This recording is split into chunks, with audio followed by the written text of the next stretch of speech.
రైతులకు సీఎం రేవంత్ రెడ్డి ఏం చేశారని బీజేపీ నాయకుడు రఘునందన్ రావు ప్రశ్నించారు. కాంగ్రెస్ పార్టీకి ఓట్లు, నోట్లు, సీట్లు కావాలని ఎద్దేవా చేశారు. బీఆర్ఎస్ అభ్యర్థి వెంకట్రామిరెడ్డి నాడు 100 కోట్లతో పాఠశాల అభివృద్ధి చేస్తామని హామీ ఇచ్చారని, దానిని పూర్తి చేశారా అని రఘునందన్ రావు ప్రశ్నించారు. ఈ ఎన్నికలు దేశం కోసం, మోదీ కోసం జరుగుతున్నాయన్నారు.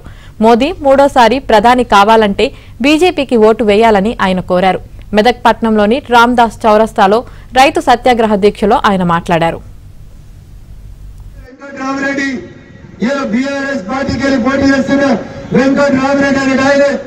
కలెక్టర్ కుర్చీలో కూర్చొని ఇట్లే రైతుల్ని, డీలర్ని అందరిని పిలిచి తలుపులు పెట్టి సిద్దిపేట మాట చెప్పిండు. ఏమన్నాడు? వరేస్తే వరేస్తే వరేస్తే మరి మనం వెంకటరామరెడ్డికి ఉరేయాలో రైతుకు ఉరేస్తారు, వెంకటరామరెడ్డికి ఉరేయాలో మాట్లాడితే కేసులు పెడుతున్నారు. ఏం పెడుతున్నారు?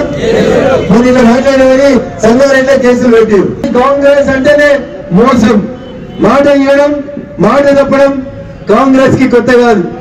తుక్కుగూడలో ఒక మీటింగ్ పెడతారట. తెలంగాణ సమాజం చెప్పాలి, బిడ్డ తుక్కు తుక్కులో దొక్కి పంపిస్తాం, తుక్కు తుక్కులో పంపిస్తాం. తుక్కుగూడలో మీటింగ్ పెడితే మీ మాయ మాటలు నమ్మి మిమ్మల్ని అధికారంలోకి తెస్తే తుక్కుగూడ మాకు సెంటిమెంట్.